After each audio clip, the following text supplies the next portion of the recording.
Assalamualaikum warahmatullahi wabarakatuh. Apa kabar sahabat Al-Fatah yang dimuliakan Allah? Semoga kita dalam keadaan sehat, dilimpahkan rezekinya dan diberikan keberkahan dunia dan akhirat. Amin ya robbal alamin.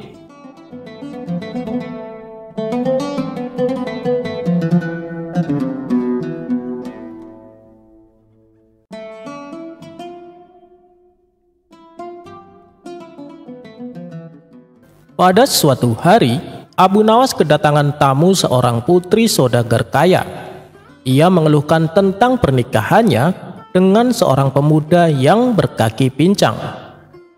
Sang putri menganggap Abu Nawas adalah orang yang sakti, yang bisa menyembuhkan kaki pincang suaminya. "Tolonglah Tuan Abu, aku malu dengan kondisi suamiku," kata sang putri. "Selain kondisi pincang, apalagi yang membuatmu tidak suka dengan suamimu? Apakah dia suka marah-marah?" tanya Abu Nawas. "Tidak Tuan Abu, tutur katanya selalu santun dan ramah," jawab sang putri. "Lalu apakah dia seorang yang gemar maksiat?" tanya Abu Nawas kembali. "Itu juga tidak Tuan Abu, dia justru seorang yang alim, setiap malam tidak pernah ketinggalan sholat tahajud," jawab sang putri. Sejenak Abu Nawas terdiam. Dalam hati ia berkata, sebenarnya suaminya adalah pemuda yang soleh, tapi hanya karena kakinya pincang, sang putri menjadi malu. Padahal pincangnya tersebut juga bukan bawaan lahir, melainkan karena terkena musibah, jadi tidak akan mempengaruhi untuk anak keturunannya. Setelah terdiam cukup lama, akhirnya Abu Nawas menemukan solusi supaya sang putri menerima keadaan suaminya. "Wahai sang putri, perkawinan itu sudah ditentukan oleh Allah. Ketika bayi manusia akan dilahirkan, para malaikat di surga memanggil mereka satu persatu. Mereka sudah ditentukan untuk mempunyai pasangan. Itu sudah suatu keputusan ilahi dan tidak seorang pun bisa mengubahnya. Dan perlu putri ketahui, ketika kamu akan lahir, para malaikat memberitahu aku bahwa kamu akan mempunyai kaki yang pincang.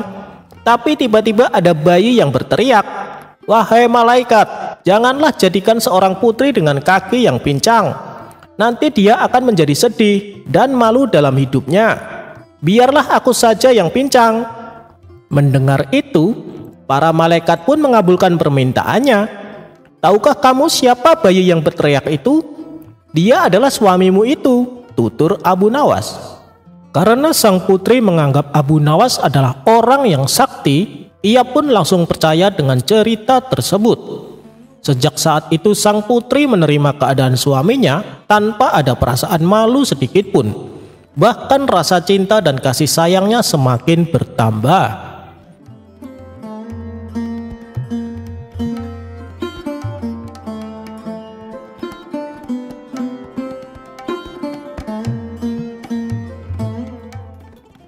Suatu hari, Abu Nawas memutuskan untuk mencoba peruntungannya dengan membuka warung payung. Ia membawa sejumlah payung yang dihias dengan warna-warna cerah dan corak yang menarik.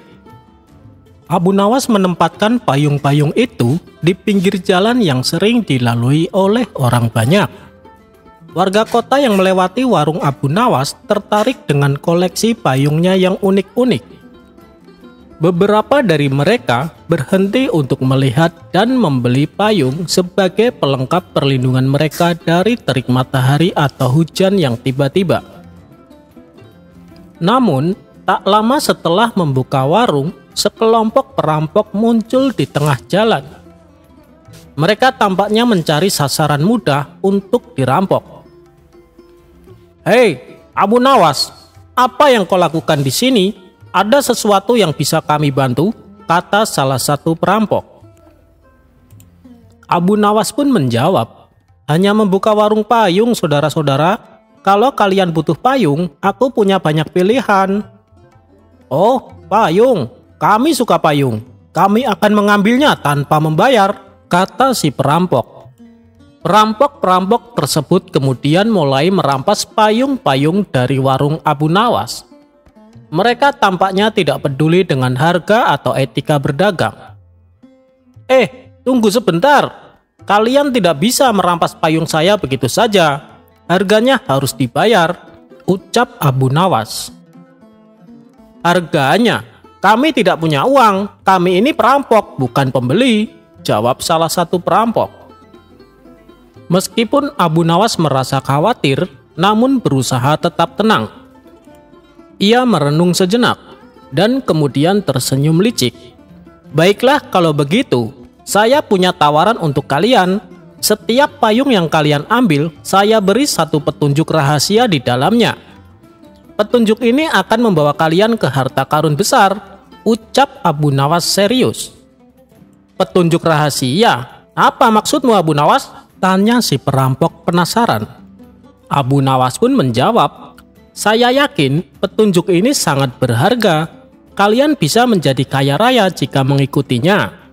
Tapi, tentu saja saya tidak memberikan petunjuk tersebut gratis. Setiap payung yang kalian ambil, satu petunjuk rahasia kalian dapatkan. Mendengar itu, para perampok saling berbisik. Mungkin kita bisa mendapatkan harta karun dari petunjuk ini. Ambil semua petunjuknya. Para perampok kemudian mengambil semua payung yang ada di warung Abu Nawas. Dan dengan cepat, mereka membuka payung demi payung untuk mencari petunjuk rahasia. Sementara, Abu Nawas tertawa dalam hati sambil menyaksikan para perampok tersebut sibuk membuka payung. Meskipun payung dagangannya diacak-acak, Abu Nawas merasa puas karena telah memutar balik situasi dan membuat perampok-perampok itu berfokus pada petunjuk rahasia di dalam payung. Setelah mendapatkan petunjuk-petunjuk tersebut, para perampok pergi dengan penuh semangat dan meninggalkan payung-payung milik Abu Nawas. Para perampok percaya bahwa mereka akan menemukan harta karun besar.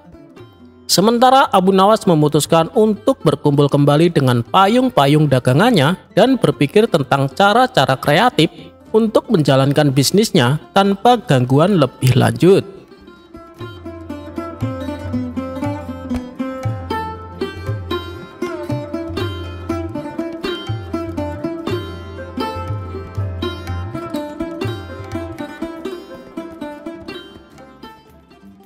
Diceritakan Abu Jahil sedang merencanakan pesta perkawinan untuk putrinya. Karena pesta yang akan diadakan terbilang megah, tentunya butuh biaya yang cukup besar. Setelah Abu Jahil berunding dengan istri, mereka berdua lalu memutuskan untuk menjual sapinya yang sedang bunting. Keesokan harinya, pergilah Abu Jahil ke pasar hewan dengan membawa sapi miliknya. Sesampainya di sana, ia menawarkan sapinya kepada orang-orang, berharap ada yang berminat membelinya. Tapi sayang, sampai hari menjelang siang, sapi Abu Jahil tak kunjung laku. Sepertinya rencanaku mengadakan pesta akan gagal, batin Abu Jahil. Tidak berapa lama, kebetulan Abu Nawas melintas di pasar hewan. Melihat Abu Jahil juga berada di situ, Abu Nawas pun menghampirinya. "Kamu lagi ngapain di sini?" tanya Abu Nawas. "Aku mau menjual sapi, Abu Nawas." "Tapi sampai sekarang belum laku," jawab Abu Jahil. "Sapi kamu ini kan bagus dan besar. Masa sih tidak ada yang berminat? Mungkin harga yang kamu tawarkan terlalu tinggi, makanya orang-orang tidak mau membeli," ujar Abu Nawas. "Iya sih, harganya saya naikin sedikit, karena sapiku ini sedang bunting, Abu Nawas," tutur Abu Jahil. "Oh, jadi itu penyebabnya. Sini, serahkan saja padaku. Aku akan menjualkannya untukmu," kata Abu Nawas. Abu Jahil pun lalu memasrahkan sapinya kepada Abu Nawas. Ayo, siapa yang mau beli sapi ini? Badannya besar dan sehat. Harganya hanya 120 dinar," teriak Abu Nawas. Kemudian salah seorang menghampiri untuk coba menawarnya. "Sapi seperti ini wajarnya dihargai 100 dinar. Masa sampai 120 dinar?" ucap orang tersebut. "Ini sapi sedang bunting, Tuan, makanya harganya saya naikin," kata Abu Nawas menjelaskan. "Benarkah? Baiklah, saya mau beli sapi ini," balas orang tersebut. Akhirnya, berkat bantuan Abu Nawas, sapi milik Abu Jahil berhasil terjual. Uang hasil penjualannya lalu Abu Nawas berikan kepada Abu Jahil. Tuh kan, sapinya cepat laku. Makanya kalau jual sapi, jangan lupa memberitahu kelebihannya juga, tutur Abu Nawas. Terima kasih Abu Nawas, hal itu tidak terpikirkan olehku, balas Abu Jahil. Oh iya, ngomong-ngomong, kenapa kau menjual sapimu? Tanya Abu Nawas. Begini Abu Nawas, uangnya mau saya gunakan untuk acara pesta pernikahan putriku, jawab Abu Jahil. Oh begitu ya, memangnya kamu sudah punya calon untuk putrimu itu? Tanya Abu Nawas kembali. Itu soal gampang Abu Nawas, yang penting saya sudah punya uang untuk mengadakan pesta yang megah dan meriah, jawab Abu Jahil. Maka, pulanglah Abu Jahil menemui istrinya. Wahai istriku, sapinya sudah laku dijual, dan kita tak perlu lagi pusing memikirkan biaya pesta, kata Abu Jahil kegirangan. Begitu juga dengan sang istri, ia pun turut bahagia mendengarnya. Sekarang kita tinggal mencari calon suami untuk putri kita. Besok malam, undanglah semua teman-temanmu. Siapa tahu di antara mereka punya anak laki-laki yang cocok untuk jadi menantu kita, kata Abu Jahil kepada sang istri. Singkat cerita, pada malam berikutnya, seluruh tamu undangan telah berkumpul di rumah Abu Jahil. Istri Abu Jahil lalu berkata di depan tamu undangan yang tidak lain adalah teman-temannya sendiri. Para hadirin sekalian, rencananya saya akan mengadakan pesta besar-besaran untuk perkawinan putriku, tapi aku masih bingung mencari calon suami untuk putriku itu. Barangkali di antara kalian ada yang punya anak laki-laki yang mau menikah dengan anakku, tutur istri Abu Jahil. Mendengar hal itu, para tamu undangan langsung tertarik. Di antara mereka ada juga yang saling berbisik. Anak putrinya kan cantik sekali, sayang aku tidak punya anak laki-laki. Yang lain pun menimpali. Aku punya anak laki-laki, sayangnya ia sudah menikah. Aku juga punya anak laki-laki, tapi sayang ia sudah bertunangan, saut yang lain juga. Karena belum ada tamu yang merespon tawaran tersebut, Abu Jahil mengira para tamunya tidak ada satupun yang berminat. Maka, tiba-tiba Abu Jahil berdiri dan berkata di hadapan para tamunya, "Yang terpilih sebagai calon suami anakku adalah pemuda yang sangat beruntung. Karena putriku bukan hanya cantik, tapi dia juga sedang bunting 2 bulan. Mendengar hal itu, sontak para tamu undangan terkejut dibuatnya. Begitu juga dengan istri Abu Jahil. Akibat perkataannya, semua tamu undangan langsung membubarkan diri.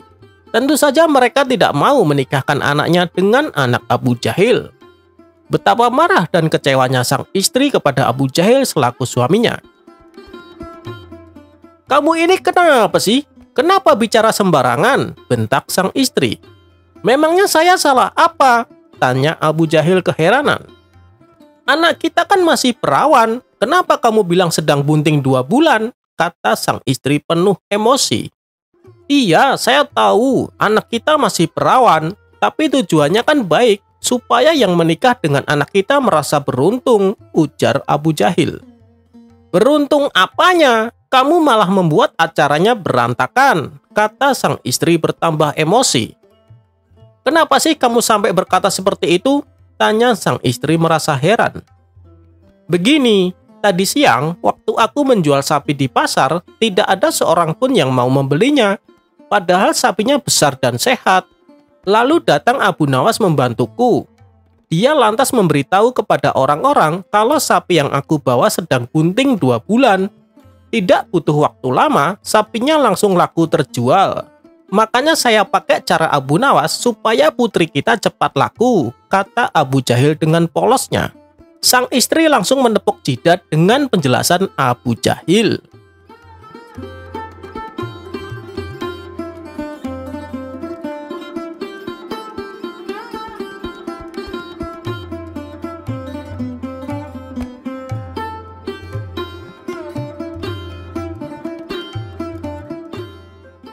Sayembara melukis hakim.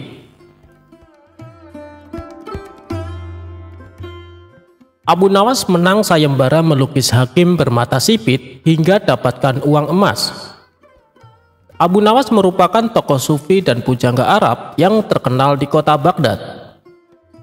Ia juga dikenal dengan sosok yang cerdas dan cerdik dalam menyikapi segala problematika dalam hidupnya. Karena kecerdasannya, Abu Nawas sering diundang ke istana untuk mengatasi permasalahan yang tengah terjadi. Sebagaimana dalam kisahnya, ada seorang hakim istana yang menderita cacat sejak lahir di matanya. Mata kirinya sipit, sedangkan mata kanannya normal. Permintaan hakim ini terkadang aneh dan sulit dimengerti oleh orang-orang istana.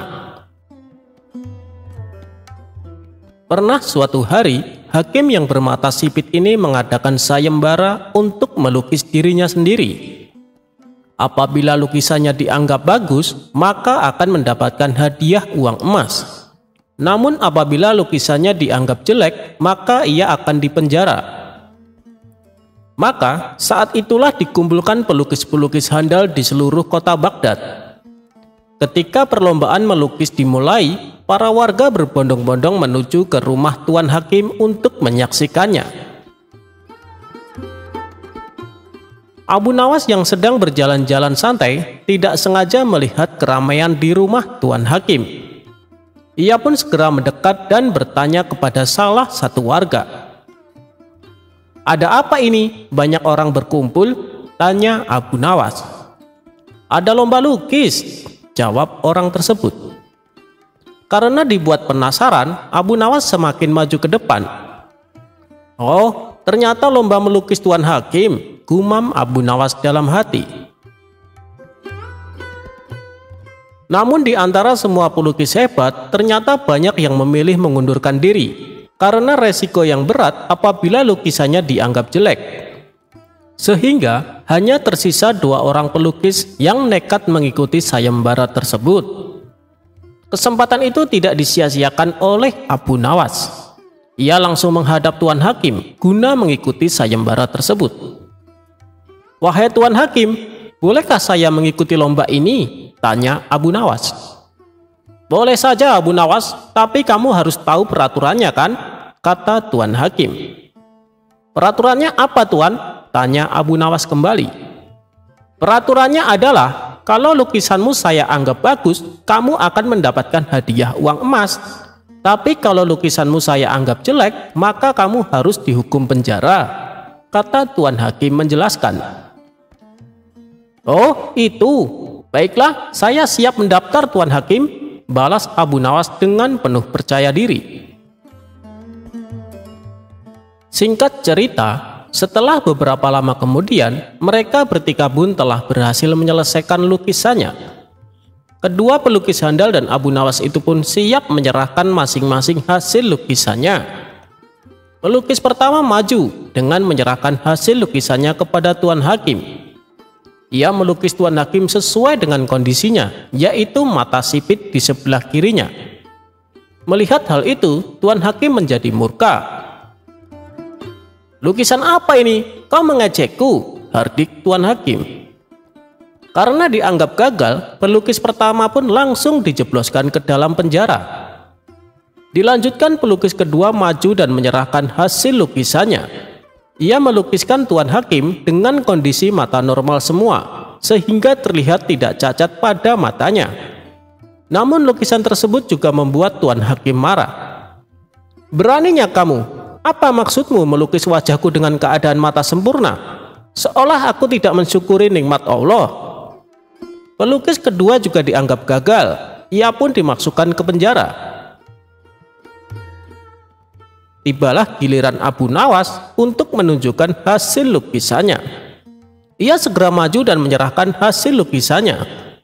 Dalam lukisan tersebut, Abu Nawas menggambarkan Tuan Hakim dengan jubah kebesarannya sedang memanah yang seolah-olah sedang memicingkan mata kirinya. Melihat hasil karya lukisan Abu Nawas, sang Tuan Hakim pun langsung berkata, "Ini adalah lukisan terbaik yang pernah aku lihat," puji Tuan Hakim kepada Abu Nawas. Akhirnya, Abu Nawas pun mendapatkan hadiah emas dari Tuan Hakim berkat lukisan indahnya yang dibuatnya. Itulah kisah kecerdikan Abu Nawas dalam melukis Tuan Hakim.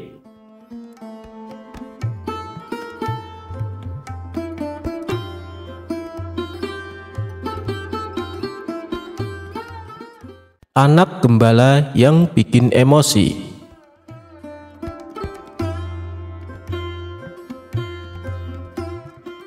Pada suatu hari, Baginda Raja menyuruh beberapa pengawal untuk memanggil Abu Nawas datang ke istana. Dengan sigap, para pengawal langsung melaksanakan tugas yang diperintahkan Baginda Raja. "Tuan Abu, Anda diminta datang ke istana sekarang juga," perintah para pengawal istana. Abu Nawas yang sedang duduk santai merasa sedikit terganggu dengan perintah tersebut. "Apakah tidak bisa menunggu besok saja? Aku sedang malas keluar," tukas Abu Nawas. "Ini titah paduka raja, Tuan. Tuan Abu harus mematuhinya," balas si pengawal. Maka dengan berat hati Abu Nawas memenuhi panggilan raja untuk datang ke istana.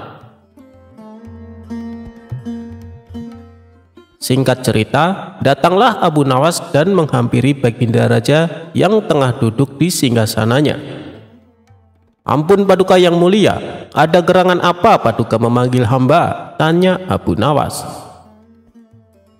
"Begini Abu Nawas, aku akan mengajakmu jalan-jalan keluar istana.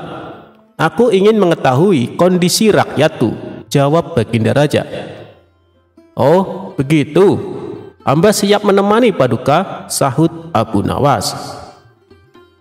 Dengan didampingi beberapa pengawal, Baginda Raja dan Abu Nawas berjalan-jalan keliling Baghdad. Di setiap kampung yang mereka lalui membuat Baginda Raja merasa bangga dan puas karena kondisi ekonomi rakyatnya kini bertambah makmur dan sejahtera. Hingga sampailah mereka di sebuah pedesaan yang jauh dari hiruk-pikuk keramaian kota di sana. Baginda Raja mendapati ada seorang anak gembala yang tengah duduk istirahat sambil mengamati domba-domba peliharaannya. Domba-dombanya sehat dan gemuk-gemuk. "Anak itu pasti pandai merawatnya," kata Baginda Raja dalam hati.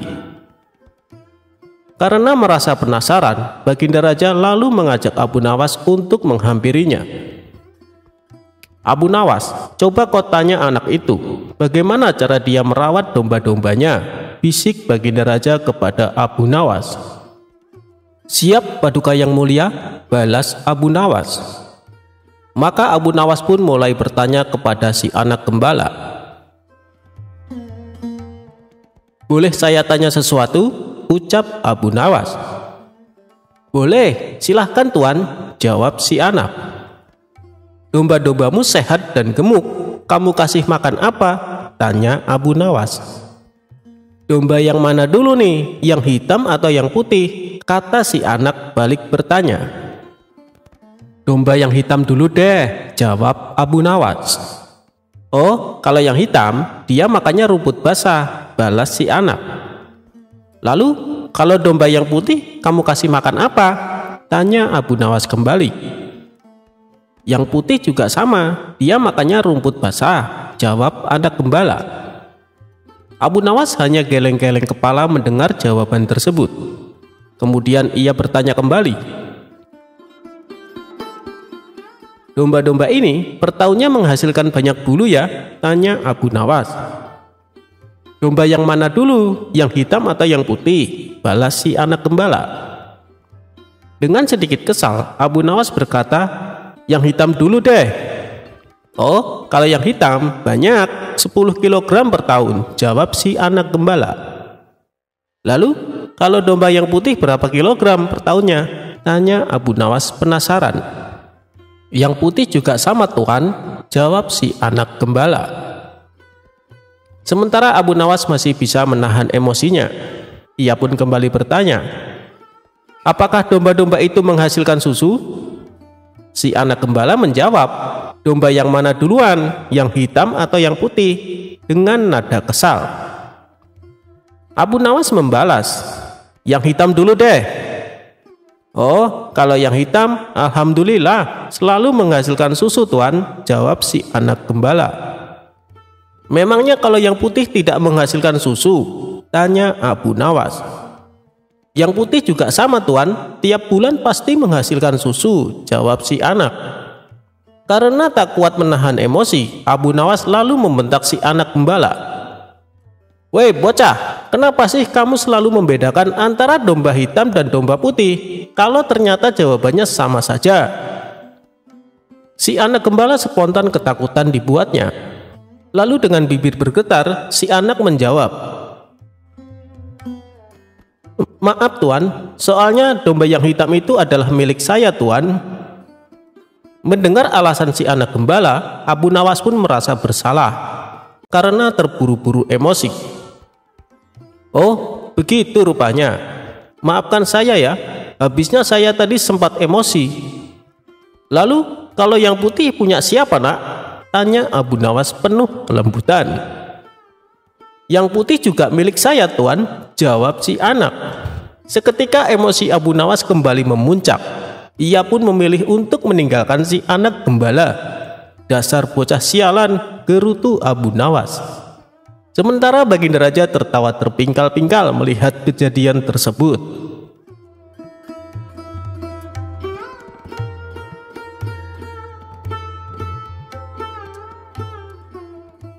Kebun Abu Nawas dirusak sapi. Abu Nawas bernama lengkap Abu Ali Al-Hasan bin Hani Al-Hakami, merupakan pujangga ternama. Abu Nawas merupakan tokoh sufi yang cerdik dan cerdas. Ia hidup sejaman dengan Baginda Raja Harun.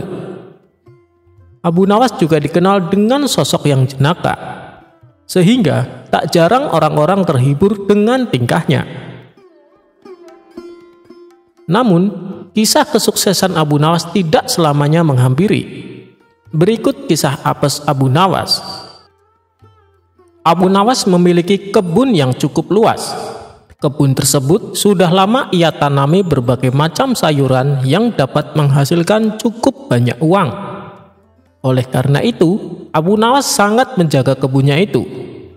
Ia tidak ingin kebunnya dimasuki maling. Bahkan, ia juga tidak ingin bila kebunnya dirusak meskipun hanya sedikit. Ia tak segan-segan akan memukul siapapun yang merusak kebunnya itu. Suatu hari, saat sedang beristirahat di kebun, tiba-tiba ia melihat seekor sapi memasuki kebunnya.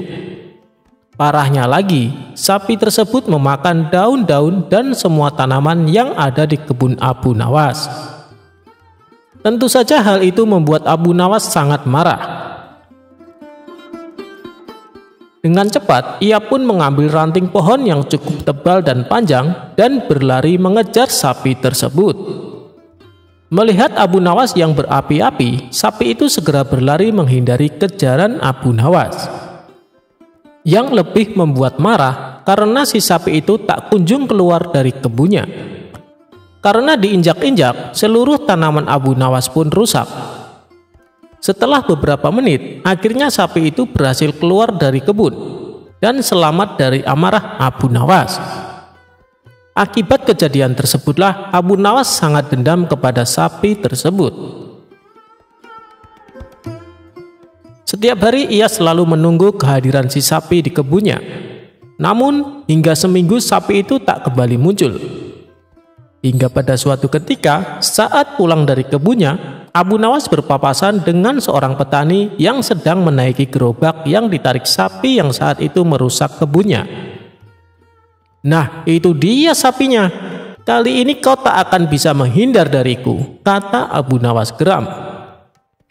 Tanpa bertanya lagi, Abu Nawas segera mengambil ranting pohon dan memukul sapi tersebut berkali-kali.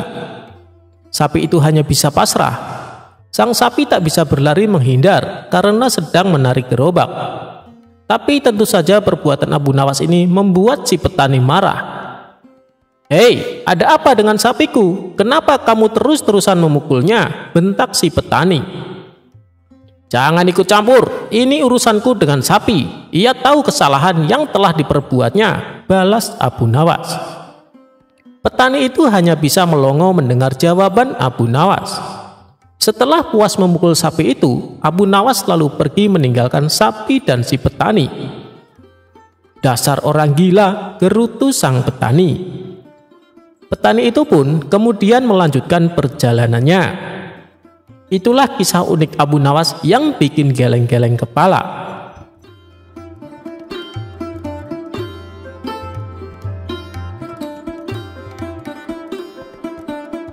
Abu Nawas mendapat hadiah gajah. Kisah Abu Nawas kali ini tentang dia melawan raja yang sombong. Kisah bermula suatu hari raja bengis dan kejam bernama Bedul menjajah seluruh negeri Asia Tengah. Dia dan ribuan pasukannya tidak segan-segan menghancurkan siapa saja yang berani melawan. Raja Bedul dan pasukannya berencana menyerang kota Baghdad, negeri tempat tinggal Abu Nawas. Hal ini membuat semua warga ketakutan, termasuk Abu Nawas sendiri. Sebab Raja Bedul dan pasukannya terkenal sadis dan kejam. Beberapa bulan kemudian, terdengar kabar bahwa Raja Bedul serta pasukannya akan memasuki kota Baghdad. Abu Nawas selaku orang yang ditokohkan di sana, segera mengajak masyarakat berkumpul di alun-alun. Lantas ia naik ke atas mimbar dan berpidato di depan khalayak ramai. "Mari kita semua berdoa supaya pasukan Raja Bedul ditimpa musibah angin topan yang dahsyat sehingga mereka semua menjadi binasa," kata Abu Nawas. Semua warga yang kala itu berkumpul di alun-alun serentak menjawab amin dengan lantang.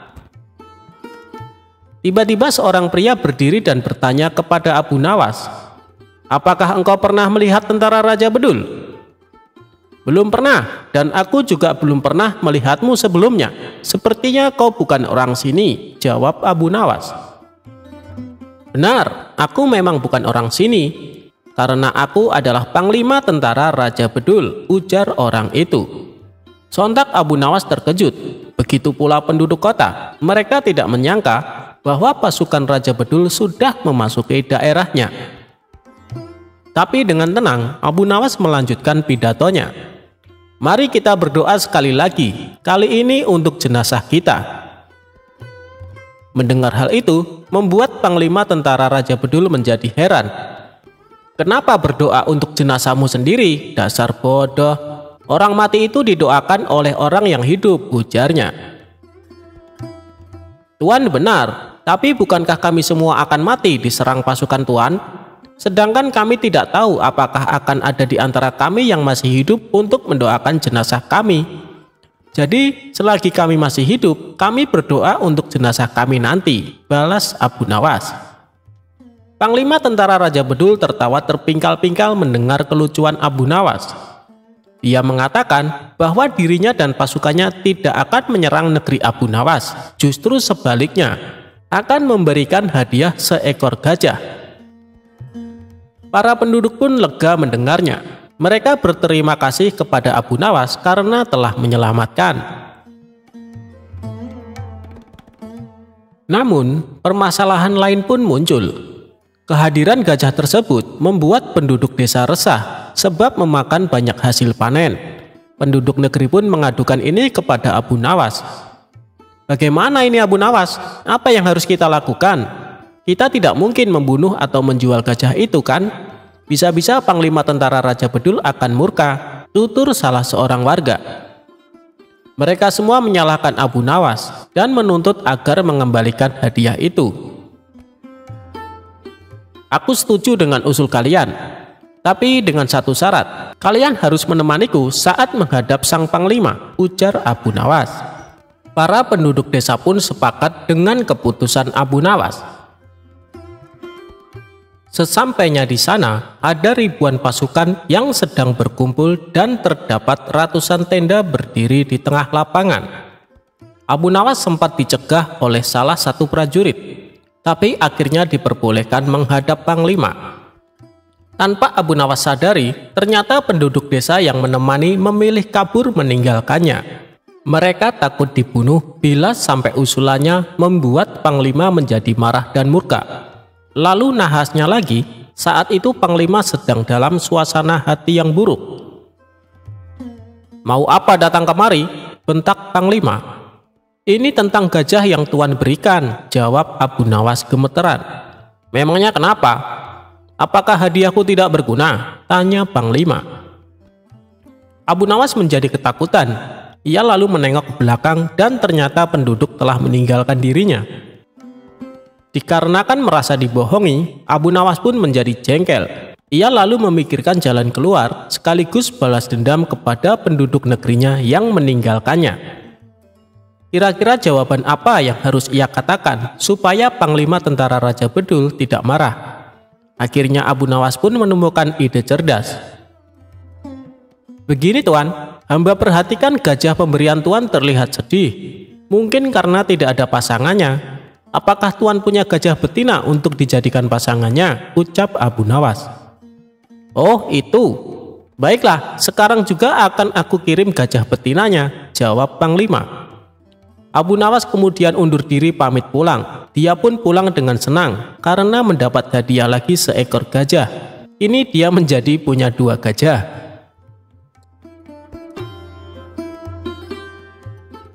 Prajurit sombong kena batunya.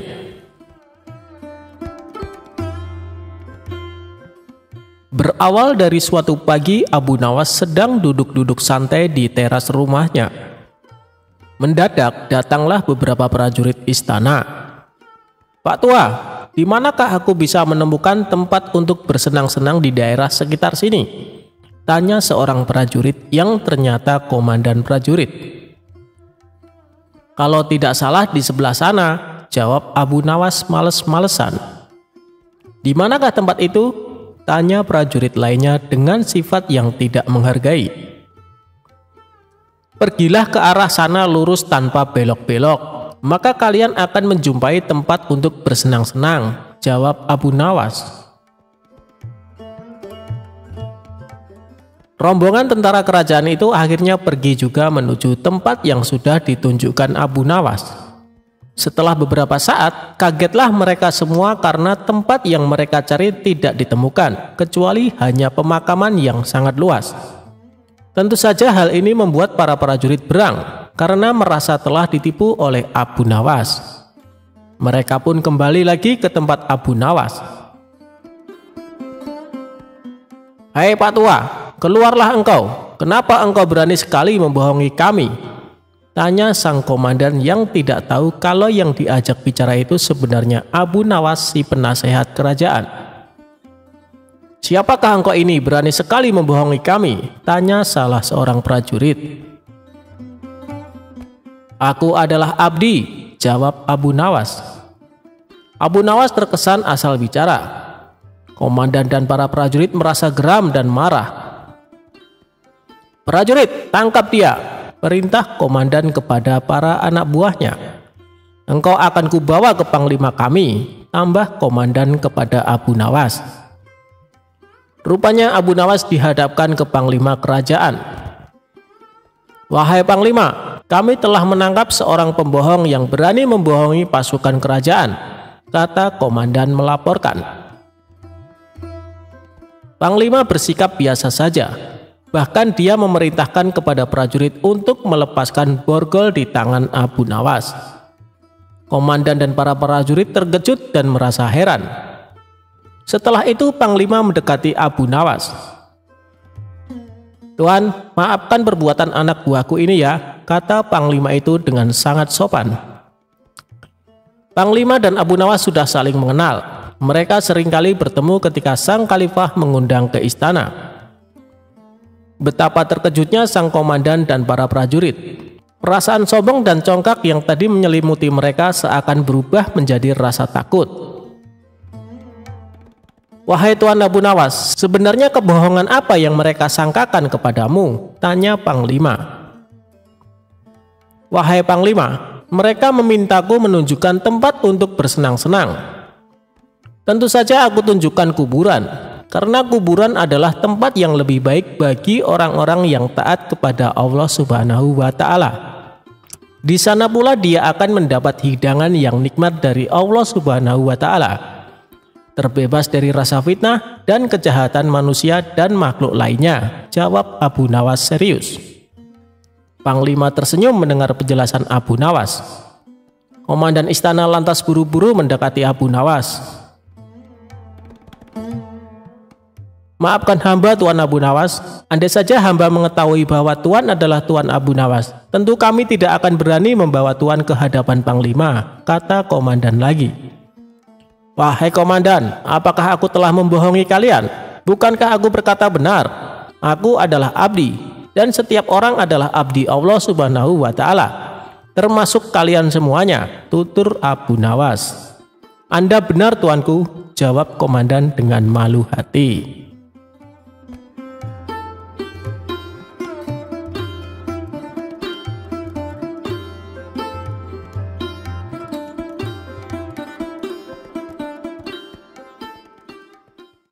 Suatu ketika, saat Baginda Raja bersama para pengawal berkeliling kota Baghdad, ia melihat masih banyak rakyatnya yang hidup dalam kemiskinan. Masing-masing mereka lalu diberikan bantuan oleh Baginda Raja. Saat tengah memberikan bantuan, datanglah pengemis buta menghadapnya. Ampun Paduka yang mulia, saya ini juga orang miskin dan juga buta mata saya. Berilah saya bantuan Paduka, pinta pengemis buta tersebut. Melihat di hadapannya pengemis tua yang buta itu, hati Baginda Raja pun merasa sangat iba. Ini kek, saya kasih uang dan makanan. Kalau kakek butuh apa-apa, datanglah ke istana, ucap Baginda Raja. Setelah selesai memberikan bantuan, Baginda Raja lalu kembali ke istana, berkumpul bersama para menterinya. Saya masih teringat dengan kakek buta tersebut. Saya merasa sangat kasihan kepadanya. Coba kalian cari tahu dan bawa ke sini. Masihkah ada rakyatku yang miskin dan buta? Kata Baginda Raja kepada para menterinya. Ampun Paduka yang mulia, saya sudah mendatangi dan alhamdulillah hanya satu, yaitu kakek buta yang sudah Paduka jumpai, jawab salah satu menteri. Mendengar itu Baginda Raja pun merasa lega. Tidak lama kemudian terbesit di benak Baginda Raja akan sebuah ide. Ide untuk mengerjai Abu Nawas. Maka diperintahkanlah beberapa pengawal untuk memanggil Abu Nawas. Dengan sigap para pengawal istana langsung berangkat menuju rumah Abu Nawas. Sesampainya di sana, salah satu prajurit berkata kepada Abu Nawas, Tuan Abu, Anda diperintah menghadap Baginda Raja sekarang juga. Katanya ada tugas penting yang harus Tuan Abu laksanakan. Tanpa membuang-buang waktu, Abu Nawas beserta prajurit langsung datang ke istana menghadap Baginda Raja. Melihat kedatangan Abu Nawas, Baginda Raja langsung menyambutnya. Kemarilah Abu Nawas. Abu Nawas pun dipersilahkan duduk di samping Baginda Raja. Saya ada tugas yang harus kamu lakukan. Kalau kamu berhasil, kamu akan saya kasih hadiah, ucap Baginda Raja. Saya siap Paduka. Kalau boleh tahu, tugas apakah itu? Tanya Abu Nawas. Begini Abu Nawas, besok kamu harus membawa 100 orang yang matanya buta ke hadapanku, titah Baginda Raja. Mendengar itu, Abu Nawas pun terkejut. Ini tugas yang tidak masuk akal. Setahu saya, orang buta di kota Baghdad cuma ada satu, yaitu kakek tua yang jadi pengemis, pikir Abu Nawas. Bagaimana Abu Nawas? Apa kamu sanggup? Tanya Baginda Raja. Karena sudah terlanjur, Abu Nawas terpaksa menerima tugas tersebut. Ia pun lalu dipersilahkan pulang oleh Baginda Raja. Setibanya di rumah, Abu Nawas terus mencari cara untuk dapat menyelesaikan tugasnya. Setelah lama berpikir keras, tanpa sengaja matanya tertuju pada sebuah handuk miliknya. Dari situlah ia menemukan ide yang sangat cemerlang. Abu Nawas pun tersenyum bahagia. Pada keesokan harinya, tibalah saatnya Abu Nawas menunaikan tugasnya. Ia berangkat menuju istana dengan melilitkan handuknya layaknya sorban. Abu Nawas sengaja berjalan melewati pasar dan keramaian kota agar menjadi perhatian orang-orang. Tentu saja hal ini mengundang gelak tawa. "Hei Abu Nawas, apa yang kau pakai itu?" tanya salah satu warga sambil tertawa. Ada juga yang berkata, "Hei Abu Nawas, apa kau sudah gila? Apa yang kau pakai itu?" Begitu juga saat ia melewati tempat lain. "Sorbanmu indah sekali ya Abu Nawas," kata seseorang sambil tertawa mengejek. Namun hal itu justru membuat Abu Nawas tersenyum. Ia malah mengajak orang-orang tersebut untuk ikut bersamanya ke istana. "Apakah kalian mau hadiah? Ikutlah saya ke istana," ajak Abu Nawas kepada mereka. "Benarkah? Baiklah, kami akan ikut denganmu Abu Nawas," jawab mereka. Abu Nawas lalu melanjutkan perjalanannya beserta orang-orang yang tadi menertawakannya. Saat ia melintas tempat lain, Abu Nawas kembali ditertawakan warga. "Hei Abu Nawas, apa yang kau pakai itu? Kamu seperti orang dungu saja," celetuk salah satu warga. Abu Nawas segera menghampiri orang tersebut dan menawarkannya untuk ikut dengan iming-iming akan mendapatkan hadiah. Begitulah seterusnya, setiap ada orang yang bertanya, Abu Nawas mengajaknya untuk ikut hingga terkumpul sampai 100 orang bersamanya. Ketika mereka sampai istana, Abu Nawas langsung menghadap Baginda Raja. Melihat Abu Nawas mengenakan handuknya sebagai sorban, Baginda Raja pun langsung tertawa terpingkal-pingkal. "Hei Abu Nawas, apa yang kau pakai itu?" Abu Nawas hanya tersenyum. Kemudian ia berkata, "Paduka yang mulia, saya sudah menyelesaikan tugas. 100 orang buta yang Paduka minta sudah terkumpul di halaman istana," kata Abu Nawas. Sontak Baginda Raja heran mendengarnya. Bagaimana bisa ada 100 orang buta? Padahal menurut data dari sang menteri hanya ada 1 orang buta di negerinya. Karena penasaran, Baginda Raja lalu menemui mereka. Setelah Baginda Raja menemuinya, ternyata mereka semua matanya sehat dan normal. "Hei Abu Nawas, mereka itu matanya normal dan bisa melihat. Kenapa kau anggap mereka itu buta?" tanya Baginda Raja heran. Dengan santainya Abu Nawas pun menjawab, "Begini Paduka yang mulia, saat mereka melihat saya, semuanya bertanya kepada saya, 'Abu Nawas, apa yang kau pakai itu?'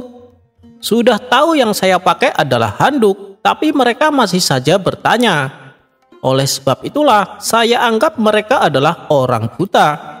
Dan jumlah mereka ada 100 orang Paduka. Jadi tugas saya sudah saya laksanakan dengan baik. Dan sebagai bonusnya, saya menambah 1 orang lagi Paduka, yaitu Paduka Raja sendiri, karena Paduka juga bertanya sama seperti yang mereka tanyakan. Jadi, totalnya ada 100 orang buta Paduka yang mulia," jelas Abu Nawas. Baginda Raja pun tersenyum dengan kecerdikan Abu Nawas. Ia pun lalu memberikan hadiah uang yang banyak kepada Abu Nawas. Sebagian uang tersebut lalu Abu Nawas bagi-bagikan kepada orang-orang yang ikut bersamanya.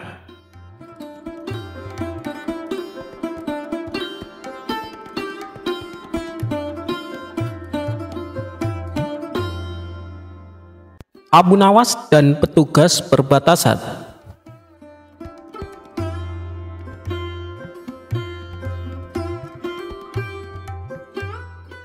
Setiap orang di negeri Irak, mulai dari anak-anak hingga dewasa, mengenal siapa Abu Nawas. Seperti kali ini, warga desa merasa keheranan karena Abu Nawas setiap minggu tampak melakukan perjalanan dari desanya ke desa tetangga, sudah masuk dalam wilayah kerajaan lain.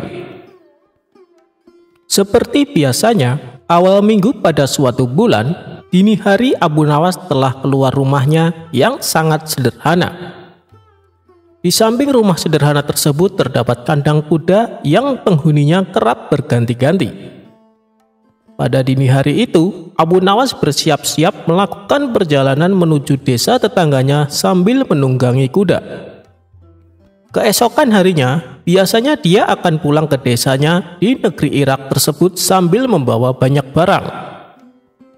Tentu saja kebiasaan Abu Nawas ini menimbulkan pertanyaan bagi Pak Hamid tetangganya.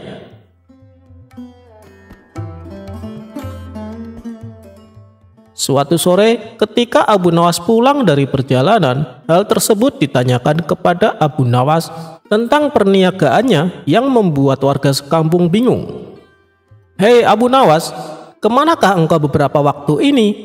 Kalau memang engkau memiliki perniagaan yang baik, tolonglah kau ajak kami," kata Pak Hamid. "Ada Pak, dan kukira tidak ada yang mau berniaga sepertiku," jawab Abu Nawas. Bulan pun berganti bulan. Akhirnya Abu Nawas diduga telah melakukan perdagangan yang dilarang oleh kerajaan. Pada bulan berikutnya, Abu Nawas berniat melakukan perdagangannya. Ia pun harus melalui perbatasan dengan kerajaan tetangga. Si Fulan, petugas penjaga pintu perbatasan, memeriksa seluruh barang bawaan Abu Nawas. Namun tidak ditemukan satu barang pun yang mencurigakan. Hanya ditemukan bekal dan beberapa keping uang. Keesokan harinya, kembali si Fulan berjumpa Abu Nawas di perbatasan. Kali ini Abu Nawas membawa banyak sekali barang yang semuanya dilengkapi dengan dokumen yang diperlukan. Si Fulan tidak dapat membuktikan perihal dugaan perdagangan Abu Nawas yang terlarang. Bahkan karena seringnya mereka bertemu, hubungan keduanya semakin akrab hingga akhirnya si Fulan dipindahkan dari tempat kerjanya.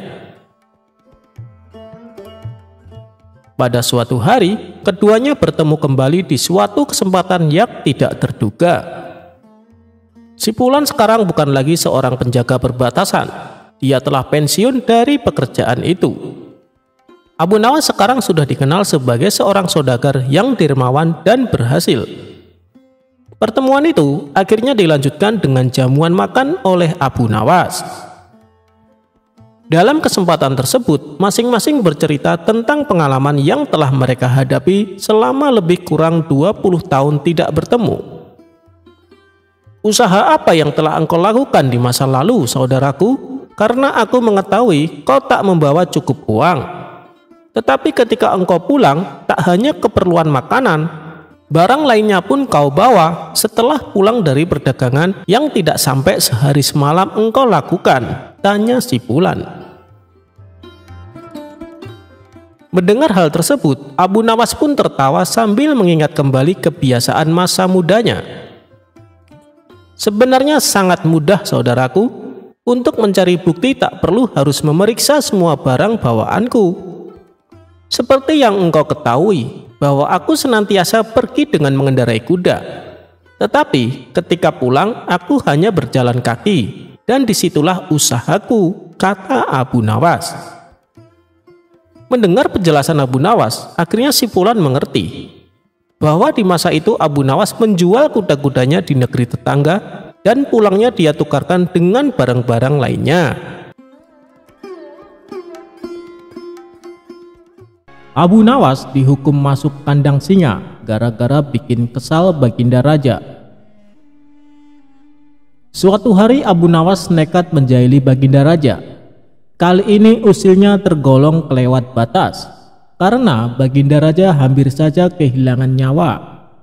Akibatnya Baginda Raja menjadi sangat murka dengan ulah Abu Nawas itu. Sebenarnya perbuatan Abu Nawas semata-mata hanya ingin membalas atas perlakuan Baginda Raja kepadanya. Karena bukan sekali dua kali saja Abu Nawas juga beberapa kali hampir celaka karena perbuatan usil Baginda Raja. Saat ini Baginda Raja diselimuti amarah yang sangat memuncak. "Cari Abu Nawas, tangkap dan bawalah ke sini," perintahnya. Beberapa pengawal kerajaan langsung berangkat menuju rumah Abu Nawas. Sesampainya di sana, mereka menangkap Abu Nawas dengan kasar. "Apa-apaan ini? Apa salahku?" tanya Abu Nawas ketakutan. "Kami diperintahkan Baginda Raja untuk menangkapmu. Kalau kamu menolak, kami tetap akan membawamu dengan cara paksa," jawab para pengawal. Abu Nawas pun hanya bisa pasrah. Ia kemudian digiring ke istana dihadapkan ke Baginda Raja. Ampun Paduka yang mulia, kenapa hamba diperlakukan kasar begini? Tanya Abu Nawas. Kamu jangan pura-pura tidak tahu, kamu telah membuat aku murka.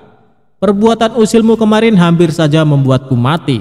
Kamu keterlaluan dan sangat kurang ajar, jawab Baginda Raja penuh emosi. Maafkan hamba Paduka yang mulia, hamba khilaf, ucap Abu Nawas. Saat ini sudah tidak ada maaf bagimu, kamu harus dihukum mati, bentak Baginda Raja. Lalu dengan cara apa hamba dihukum mati Paduka? Dipancung atau digantung? Tanya Abu Nawas. Bukan dengan cara seperti itu. Karena hukuman seperti itu hanya jadi bahan lelucon bagimu, balas Baginda Raja bertambah emosi. Abu Nawas menangkap keseriusan pada diri Baginda Raja. Sepertinya Paduka tidak main-main. Ia terlihat sangat marah padaku, pikir Abu Nawas. Bahkan para menteri dan prajurit menundukkan kepala. Tidak ada yang berani menatap Baginda Raja. Hai pengawal, masukkan Abu Nawas ke kandang singa, teriak Baginda Raja memecah keheningan. Para menteri dan segenap prajurit terkejut mendengar perintah tersebut. Karena walau bagaimanapun Abu Nawas adalah sosok yang baik. Sering berjasa mengungkap kasus-kasus di dalam istana yang sulit terpecahkan. Mereka tidak sampai hati melihat Abu Nawas tewas mengenaskan diterkam singa buas. Tapi karena ini adalah titah Baginda Raja, tidak ada seorang pun yang berani menentangnya. Lalu seorang penasehat istana berkata, Ampun Paduka yang mulia, apakah tidak berlebihan hukuman yang diberikan? Bukankah lebih baik bila Abu Nawas dihukum penjara saja? Ujar penasehat istana coba membela Abu Nawas. Kalau tidak suka dengan keputusanku, kau boleh ikut dengan Abu Nawas, hardik Baginda Raja. Sang penasehat istana hanya terdiam, ia tidak berani membantahnya. Sementara Abu Nawas tertunduk lesu mendengar keputusan tersebut, tubuhnya langsung lemas dan gemeteran. Namun, ketika hendak dimasukkan ke kandang singa, Abu Nawas berkata, Ampun Paduka yang mulia, hamba ikhlas menerima hukuman ini dan hamba sudah pasrah. Tapi berilah waktu hamba 3 bulan. Hamba ingin agar di akhir kematian disibukkan oleh amal ibadah. Sejenak Baginda Raja terdiam. Tidak beberapa lama kemudian Baginda Raja berkata, Baik, aku kabulkan permintaanmu. Tapi selama itu pula kamu harus hidup dalam penjara dan kamu dilarang menemui keluargamu. Abu Nawas pun menyetujui syarat tersebut. Kalau diperkenankan, bolehkah saya minta satu permintaan lagi? Tutur Abu Nawas. Apa permintaanmu? Tanya Baginda Raja. Supaya kehidupan hamba di dalam penjara tidak membosankan, izinkan hamba memberi makan singa yang ada di kandang, jawab Abu Nawas. Tidak masalah, nanti ruang penjaramu bersebelahan dengan kandang singa, ujar Baginda Raja. Maka dimasukkanlah Abu Nawas ke penjara. Pada bulan pertama Abu Nawas melalui waktu dengan beribadah, sedangkan tiap pagi dan sore diisi dengan memberi makan singa. Pada bulan kedua dan ketiga, Abu Nawas makin tekun beribadah. Ia juga lebih rajin memberi makan singa. Abu Nawas memperlakukan singa itu layaknya sahabat. 3 bulan pun berlalu, dan tibalah saatnya bagi Abu Nawas untuk menjalani hukuman atas perintah Baginda Raja. Beberapa pengawal istana memasukkan Abu Nawas ke kandang singa. Sementara para menteri yang ikut menyaksikan merasa iba dengan nasib Abu Nawas. Tapi tiba-tiba terjadi peristiwa tidak terduga saat Abu Nawas berada di dalam kandang singa. Singa tersebut tidak menerkam, tapi justru menjilati kaki dan tangan Abu Nawas. Abu Nawas pun membalasnya dengan mengelus-elus tubuh dan kepala singa. Singa yang terkenal buas ini mendadak tunduk dan nurut kepada Abu Nawas. Sontak saja pemandangan itu membuat mereka yang hadir menjadi terkejut dan heran. Abu Nawas ternyata punya kesaktian, ujar salah satu menteri. Dikarenakan singa itu tidak menerkam, akhirnya Abu Nawas dikeluarkan dari kandang singa dan disuruh menghadap Baginda Raja. Hai Abu Nawas, kenapa singa itu tidak mau menerkammu? Kamu punya kesaktian apa? Tanya Baginda Raja merasa heran.